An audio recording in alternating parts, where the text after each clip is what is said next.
Welcome, everyone. Today we're diving into the Rousseau Gambit trap, a sharp and underrated weapon in the Italian game. This opening catches many opponents off guard, leading to quick tactical fireworks. Now, once you challenge your opponent's center, they'll often notice what appears to be a free pawn and think, why not capture it? But that pawn isn't free, it's a trap. And if they take the bait, they're going to pay the price. Fortunately for you, most of your opponents will fall for it. Right after that, you push your pawn forward, and at this moment they'll realize that something has gone wrong. Their knight suddenly has no safe squares to move to. Your queen controls both escape squares along the diagonal, while your own knight controls the central squares. So what can they do? If they want to save the knight, moving it back to g1 feels incredibly passive, returning to its starting square. Some opponents might try to get clever by playing queen to e2, attacking your pawn while pinning your knight to your king, hoping to escape with a tactical trick. But you calmly respond with queen to e7, a symmetrical move that defends the pawn and renews the attack on their knight. Now they have no choice but to retreat the knight all the way back to g1. From here, you simply continue developing with knight to f6, bringing another piece into the game and preparing to play pawn to d5, attacking their bishop and taking full control of the center. At this point, your opponent starts to realize that they still can't develop their pieces normally. Their knight still has no good squares to go to, and they can't castle because your knight is blocking the way. So, they usually play pawn to d3, the most common move in this position. The idea behind this is simple. They want you to trade pawns, which would allow them to trade queens and safely reach an endgame with an extra pawn. But of course, you have something far more dangerous in mind.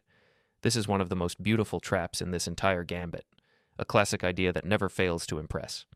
Instead of taking their pawn, you play knight to d4, striking back with a counterattack. This move immediately attacks their queen, and the queen can't easily escape because it also has to defend the pawn on c2. If that pawn falls, your knight will fork their king and rook, a devastating blow. No matter where they move the queen, whether it's back to d1 or to d2, it seems like the pawn on c2 is defended. But you go ahead and capture it anyway with knight takes c2, delivering the deadly fork.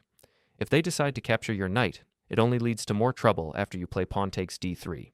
And now, they'll realize something truly unpleasant.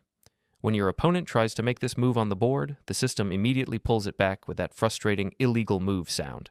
And that's when they finally realize their king is in check. They have no time to save their queen, and just like that, the game is over. Of course, some players might think, all right, that was just a one-time trick. White only blundered because they played pawn to d3. The most common move, but still a mistake, which allowed knight to d4 and total destruction. So, what if white plays something else instead? Well, there actually aren't many good alternatives.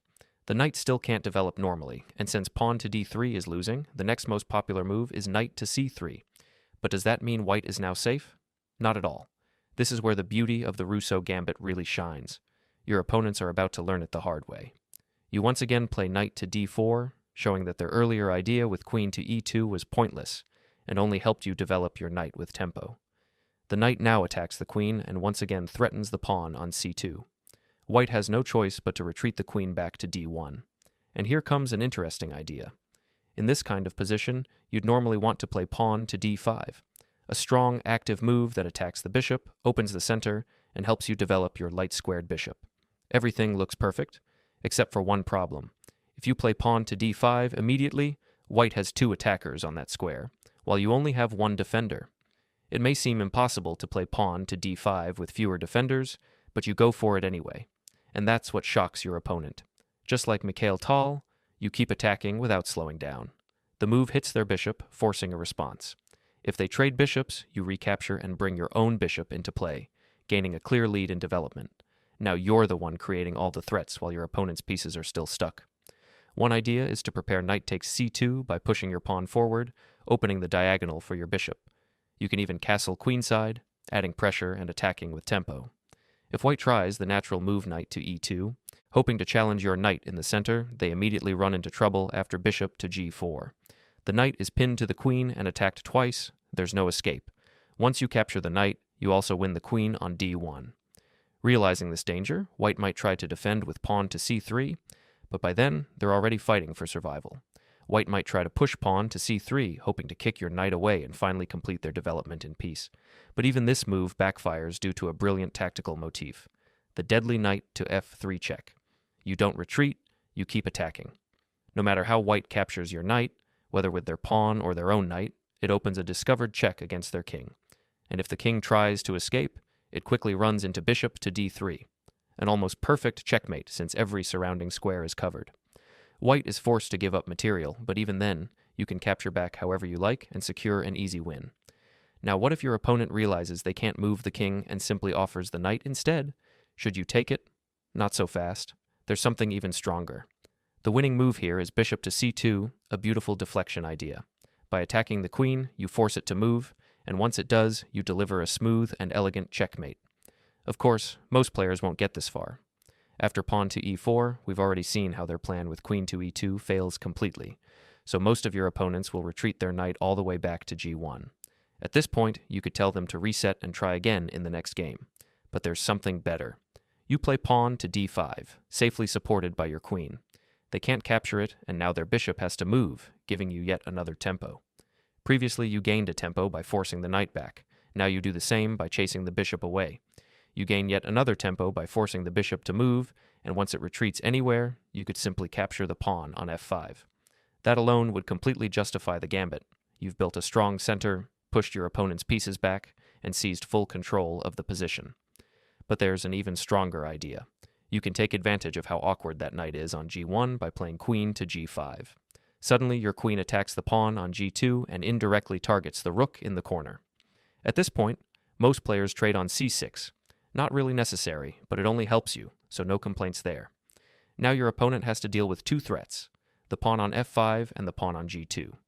If they try to defend by moving the king, it technically works, but it traps their king in the center forever. They can't castle anymore, a huge positional loss. If instead they push pawn to g3, it weakens all the light squares around their king, giving you an easy attacking plan. You can simply capture the pawn on f5, continue developing your pieces, castle kingside, and enjoy a dominant position. Sometimes, though, your opponent will get ambitious and try to protect both pawns by playing pawn to g4. It looks clever. Both f5 and g2 are covered, and they might even be dreaming about some pawn to d3 ideas with discovered attacks. But, as always, you've got a powerful response ready. Even though they think their defense is solid, you completely shatter it with a stunning bishop sacrifice, blowing open their kingside and striking directly at their weakest point. After your bishop sacrifice is accepted, you calmly continue with queen to g2. The idea is simple yet crushing. You're about to capture the rook in the corner, and from there, your queen will keep attacking everything: the knight, the king, and the entire weakened position. At this point, white has no real defense left. They might try a desperate counterattack with a check, but it changes nothing. You simply move your king to safety, and the main problem remains. If they attempt queen to f7, hoping for some last-minute counterplay, you have plenty of strong responses. One precise move is knight to h6, which attacks their queen while also protecting your bishop. If they keep pressing with queen to e6, you can calmly play bishop to d6, cutting off their lines and completely shutting down the attack. From here, no matter what white tries, their position collapses. You could take the rook right away, but an even stronger move is rook to e8. Now their queen on e6 is suddenly trapped. She has nowhere to go. They can't even check you because your queen covers everything. The result? White is about to lose their queen, their rook, and probably their knight too. It's total devastation. A perfect example of how the Rousseau Gambit turns a small initiative into a complete masterpiece.